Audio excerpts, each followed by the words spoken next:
The city of Chattanooga cited the 17 Broad apartment complex from mold. Residents say they're frustrated and they're demanding answers. Local 3's Abigail Martin has this story. Emma Hall, a resident, says she saw this in her bedroom back in August, but she says the apartment told her it was only mildew. Now her apartment is covered in mold. They can't fix this now.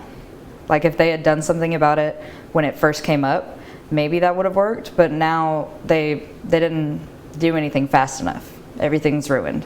Hall moved into the 17 Broad, listed as luxury downtown apartments in March. Mold now covers the walls, her furniture, clothes, shoes, and other personal belongings. She says she is only allowed out of her $1,400 per month leasing contract if she signs a non-disclosure agreement. I feel like I'm being held hostage and then trapped in this apartment full of mold, watching everything that I've worked so hard to get slowly be covered in mold. I'm literally just going to have to start from scratch because being in here, I've lost everything. Including 17 Broad, Live BH manages 5 apartment complexes in Chattanooga. A spokesperson says they started receiving reports in August and say they are aware of seasonal moisture issues impacting a small number of residents, and say they believe it's only affecting units in one building. They say they are working with a third-party vendor to remedy units. Hall says she knows of 14 other residents experiencing issues with mold. She says they want to be reimbursed for damaged property and allowed to move without penalty and without signing an NDA. Because they can't remediate this, like it's too far gone. Right. They would have to demo my apartment. Keegan Leith lives in the same building and says he's had to throw away small furniture and other belongings because of mold. He says inspectors have seen the issue, but says he can't get a response about how it will be fixed or an answer to what caused the mold. And he worries moving may not be the solution. The scariest thing about moving is, am I just going to take everything with me and the mold's going to still be a problem no matter where I go? How much of my stuff do I have to get rid of? A spokesperson for Live BH tells me that they will address each resident's concerns on a case-by-case basis. You can read their full statement by visiting our website. Reporting in Chattanooga, I'm Abigail Martin, Local 3 News.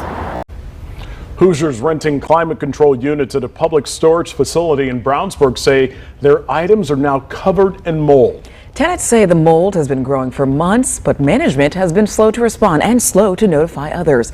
Fox 59's Bianca Reyes met with some of those Hoosiers who say they lost priceless items and shares how management is responding now. Now, tenants say they alerted management of these mold issues in July, but it wasn't until October, nearly 3 months later, that the property manager sent out an email to all tenants asking others to check their units. When it comes to storing precious keepsakes, you don't want to take any chances. We wanted to make sure our most important stuff was, protected the most, so we paid extra for the climate controlled unit. That's why Krista England says she put her trust in this public storage facility in Brownsburg. Put everything that we cared most about, our clothes, our furniture, keepsakes, pictures, things like that. But after just 3 weeks, she says a neighbor tipped her off and suggested she check on her items. She had seen a post on the Brownsburg Chatter page that somebody had found mold in their indoor unit and suggested that everybody go check their stuff. So I made the trip up here and went inside, opened the door, and you could just see mold everywhere. Fabric folding chairs, tables, picture frames. Joanne Holmes and her daughter Tammy are the ones who sounded the alarm on social media. They were one of the first to find mold back in July and alerted management. When they found out about it, they didn't let anybody know that this was happening and didn't seem like they were trying to fix anything. They say management did nothing about it and told no one about it. And there was another lady who was moving things in, and she said they didn't mention anything to me about a mold problem. Among the items they lost was a 100-year-old dresser that belonged to Tammy's great-grandmother. I got zero response from anybody. Nobody could tell me their policies and procedures.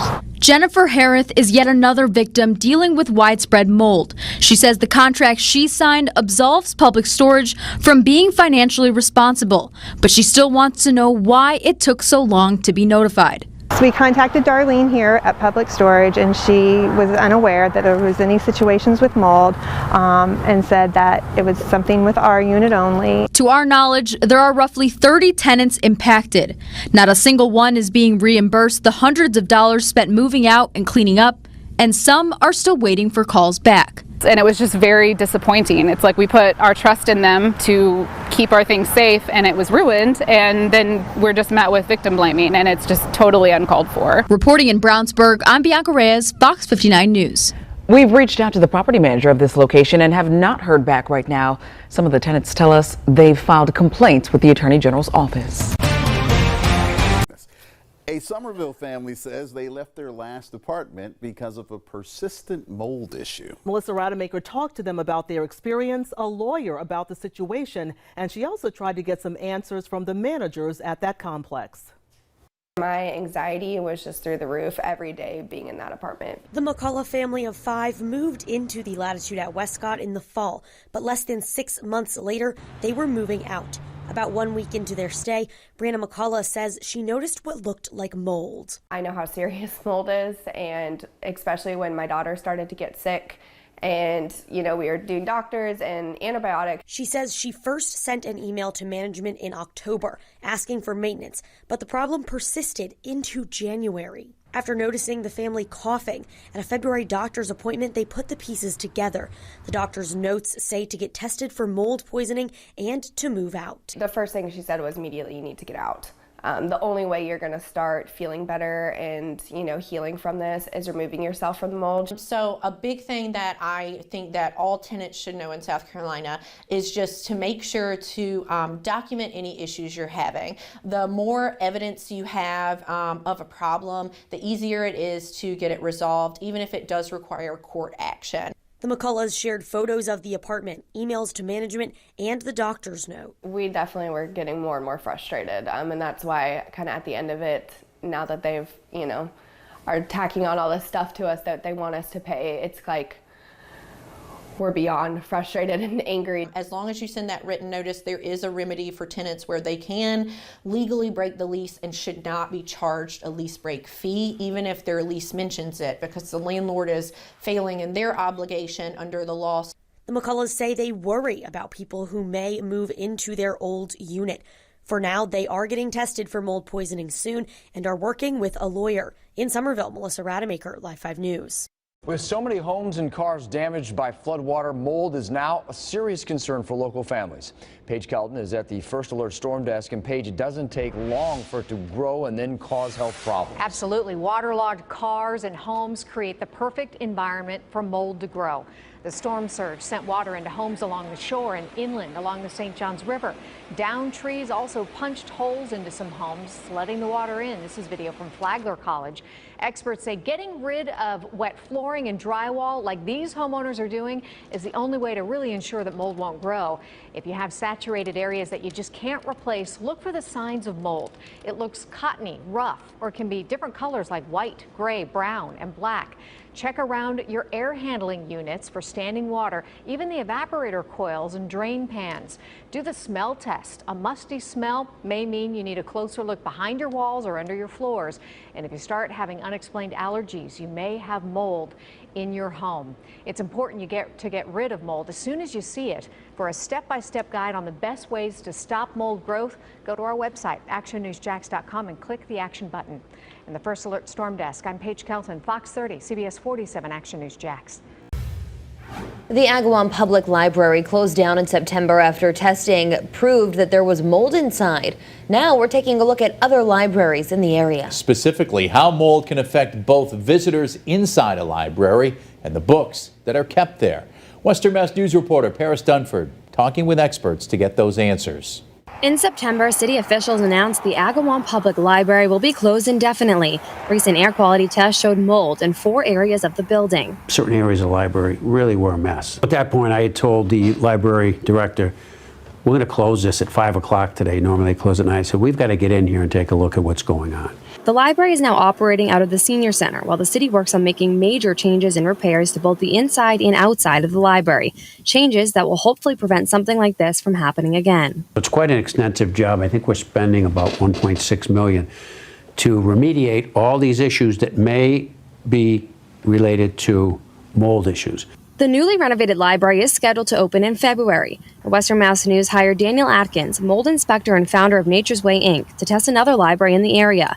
Atkins conducted 2 air quality samples in the Mason Square Library in Springfield, one near the sitting area in the left backside of the building and one near the kids area in the right backside of the building. His test found there was no significant mold growth and he determined no remediation was necessary. We reached out several times to Springfield's Library Director Molly Fogarty, but she did not return our calls for comment. So what circumstances led to Agawam officials shutting doors to its local library? Staff complained of headaches and feeling unwell, alerting Mayor Sapelli to the issue. Dr. Jonathan Bayuk, an allergist with Allergy and Immunology Associates, says those symptoms are common with mold exposure. You can have allergic symptoms, and those are pretty classic. So runny eyes, itchy nose, cough, postnasal drip, sinus pressure, sometimes headaches. He also says some people can experience more severe symptoms than others because they are more allergic to the different species of mold. You have the equal exposure. If you're not allergic, the odds are you're not going to feel sick. The Mayor Sapelli says they were lucky there was no major damage to the books in the Agawam Public Library. Danya Khan is an assistant professor of practice in the School of Library and Information Science at Simmons University.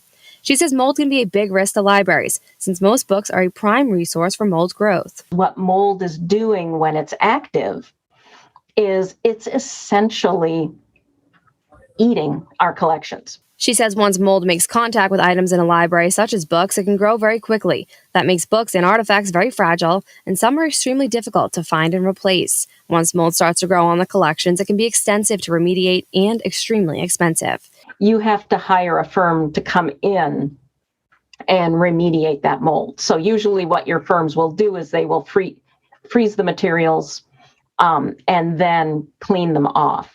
And if a library chooses not to remediate and instead replace the books affected, that can be just as costly. There's the cost of purchasing the new books, but then there's the staff time to find the books, to order the books, and then to unpack the books and catalog the books and get the books back on the shelf.